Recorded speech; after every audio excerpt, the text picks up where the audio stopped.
Be careful, you're worse than an elephant. Hold his legs. What a mistake to hire you to help me with such an important job. The young man, tall and scrawny as a pole, was scolding himself.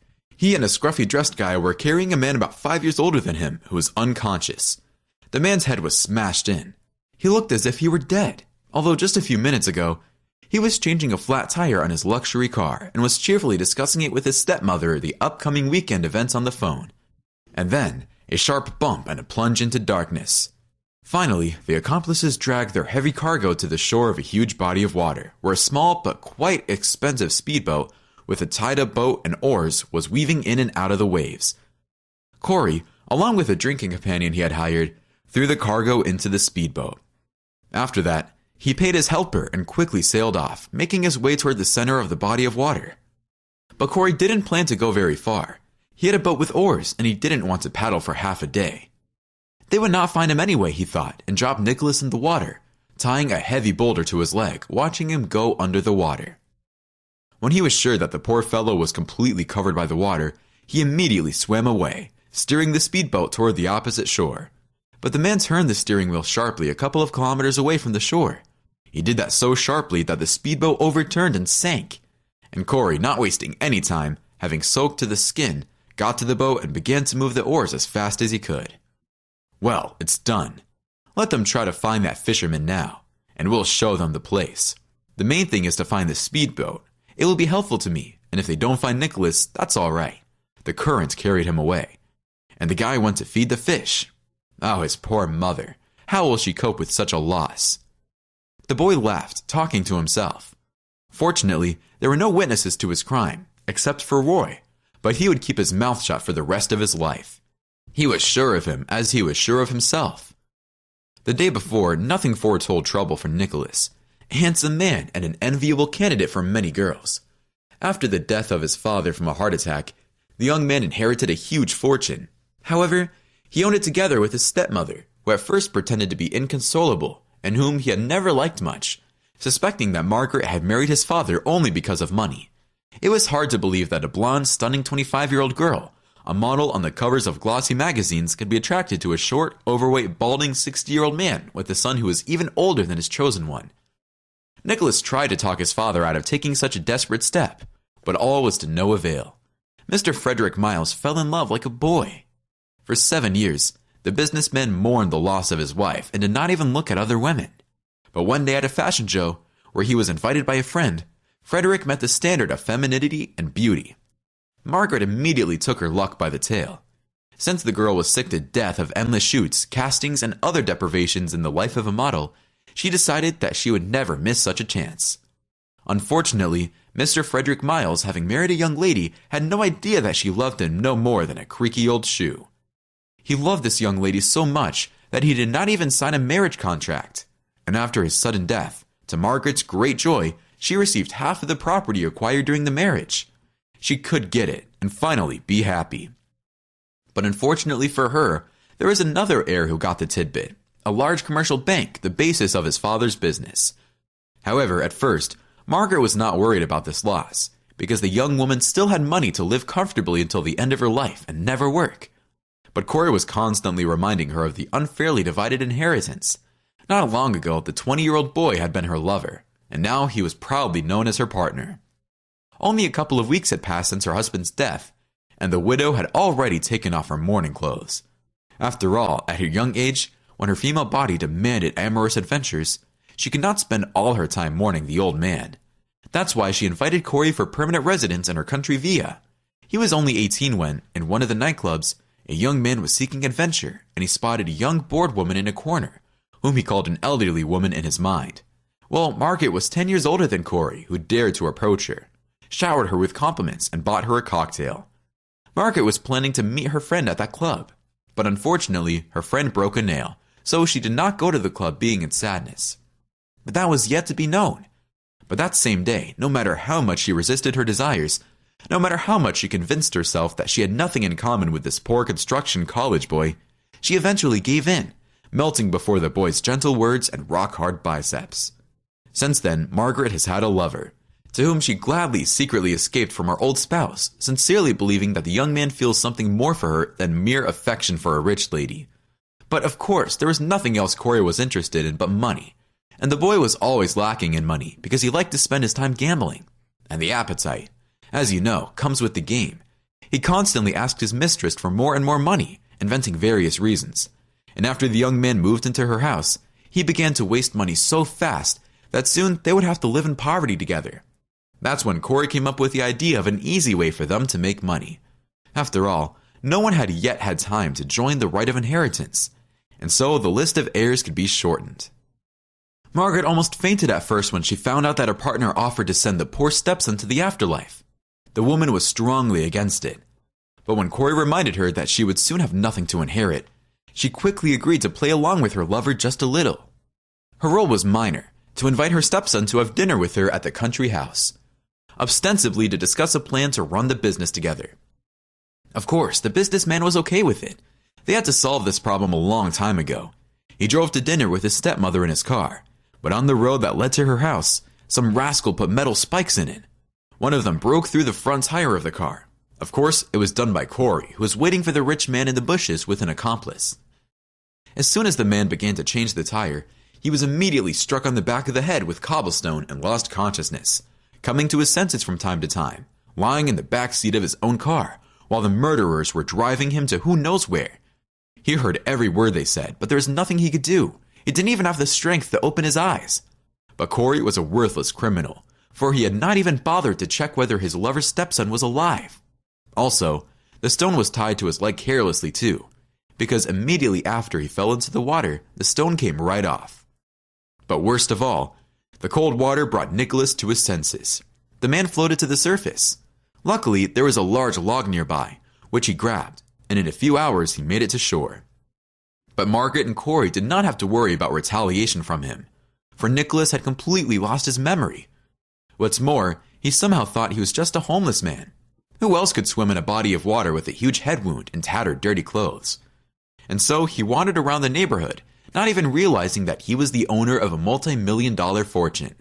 The man had a very hard time. He had been starving, for he did not have the very nerve that makes it possible for homeless people to survive under any circumstance. Nicholas mainly ate what the parishioners at the churches gave him, where he asked for alms. He usually slept in basements and stairwells, which surprised the residents. He was still young, but he was already a vagrant beggar. A month passed. Autumn gradually covered the city. It was pouring cold rain almost constantly, forcing passersby to speed up to escape to the comforting warmth of their cozy apartments. The hands on the large clock on one of the station's towers showed 5 minutes to 7. The platform was empty. Only one girl with a large belly, apparently already in her last month of pregnancy, was sitting on a bench. There were always only a few people on the last suburban train, and in this weather, even less. Moreover, the train was traveling to the middle of nowhere. Its final station was a small suburban town that didn't have 100 residents left, and those who continued to live there were called true aboriginals. The remaining residents, however, were not offended by the insulting nickname. They were true patriots of their neighborhood and loved their land to oblivion. They didn't want to leave their land at any cost. But the local authorities did everything to make it happen sooner or later. First, they closed the local administration, then the post office, and the supermarket. But the residents adapted to exist without the benefits of civilization, and only one thing bothered the residents of the suburbs, which they have repeatedly asked for a suburban train to run at least twice a day. After all, officials have decided to turn the villagers into hermits, canceling the only train they say. It is not profitable. And when it comes to money, the interests of ordinary citizens are not taken into account. That is the essence of capitalism. That's why the suburban train has been running for the last season. Virginia was well aware of that too. She was the only passenger waiting for the train. The girl was saddened by the circumstance because it would be very difficult for her to get from home to the hospital and back. Pregnancy was not easy. More precisely for Virginia herself, everything was fine in terms of health, but the baby, according to the ultrasound, had a serious malformation. After hearing about it, her fiancé Timothy, who had sworn his eternal love, immediately disappeared into oblivion. He promised that as soon as she gave birth, then they would immediately get married. He even started saving up for the wedding. But when 2 months ago, the girl returned in tears after another checkup and told her fiancé that his unborn son had serious health problems, he even shrieked, "Give birth to your freak without me. It's not my baby, because everyone in my family has always been healthy. and you won't put such a burden on me. I'm still a young man, and I deserve a better woman than a gamekeeper's daughter from the wilderness. Where were my eyes when I met you in the store? I knew right away you were from a pathetic village, and I, the fool, even wanted to take you to the city." With these words, her beloved kicked her out of the apartment he had inherited from his mother and told her to go to the village to her grandfather. The kind grandfather listened to his granddaughter. After his son, daughter-in-law, and his wife died in a car accident, he had to raise the girl alone. He stroked her on the head with his labored, calloused gamekeeper's hand and said, "We'll get through this somehow, sweetheart. It's not so bad. Well, the fact that this bastard left you is for the best. It's good that he showed you who he really is, now, and not later when you would be attached to this bastard with all your heart and soul. And we'll raise the baby. I'm working, and so are you. The gamekeeper and the school teacher aren't paid much, but there's enough to live on." Grandpa supported Virginia a lot. Otherwise, the girl would have done something terrible a long time ago. Today was her last visit to the hospital. In a week, she was supposed to go to the maternity hospital. She used her last money to buy expensive medicine to support herself and the baby. She had only $3 left in her purse. Fortunately, they had their own vegetable and berry garden, which helped them survive. Otherwise, it would have been a total disaster, but they couldn't even buy a stroller and crib for the baby. So Virginia sat on the platform, waiting for the train and pondering her hard fate.